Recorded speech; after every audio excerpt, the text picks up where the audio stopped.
इसलिए वे नित्य परमा शक्ति प्रजापति दक्ष को अपनी माया से मोहित करते हुए और स्वयं अपनी महाशक्ति से अंतर्ध्यान होकर गगन मंडल में स्थित हो गईं।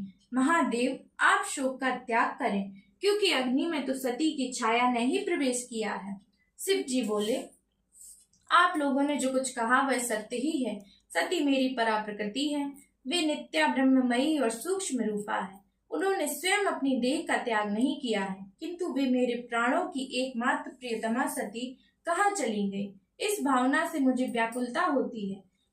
पुनः जब मैं शांत चित्त होता हूँ तो उन्हें परमेश्वरी के रूप में देखता हूँ। ब्रह्मा, विष्णु और रुद्र बोले, उन सर्वलोक की एकमात्र वंदिता जगत जननी को हम लोग स्तुति करते हैं, तभी प्रसन्न होकर वे पुनः दर्शन देंगी। श्री महादेव जी बोले, नारद, भगवान शिव के साथ वे देवगण ऐसा निश्चय करके साक्षात ब्रह्म स्वरूपनी महादेवी की स्तुति करने लगे। ब्रह्मा, विष्णु और शिव बोले, आप नित्या परमा विद्या जगत में चैतन्य रूप से व्याप्त और पूर्ण ब्रह्म स्वरूपा देवी हैं। आप स्वेच्छा से शरीर धारण करती हैं। आपका वह परम रूप वेद और आगम से सुनिश्चित अद्वैत ब्रह्म ही है। अपरोक्षानुभूति से जानने योग्य तथा परम गोपनीय आपको हम नमस्कार करते हैं। आप सृष्टि के निमित्त प्रकृति और पुरुष के रूप में स्वयं ही शरीर धारण करती हैं, इसलिए वेदों के द्वारा आपको कल्पित द्वैत रूपा कहा गया है।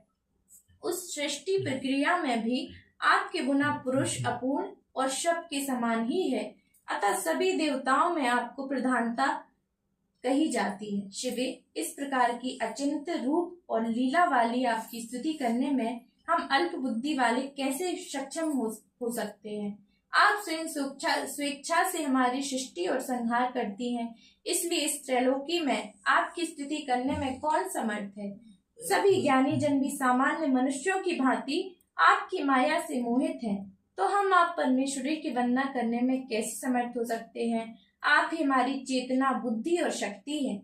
आपके बिना हम सभी शव की तरह हैं, अतः हम आपकी स्तुति कैसे करें। आप त्रिगुणात्मक बंधन से बांधकर अपनी माया से अज्ञानियों की भांति हमें भी भ्रांत कर रही हैं, अतः आपकी यथार्थ स्वरूप को कौन जान सकता है। परमेश्वरी, दक्ष प्रजापति के घर में हम लोगों ने आपके स्वरूप के दर्शन किए थे। कृपा पूर्वक उसी प्रकार हमें पुनः दर्शन दे। जगत को धारण करने वाली आप माहेश्वरी को ना देखकर हम कांतिहीन हो गए हैं।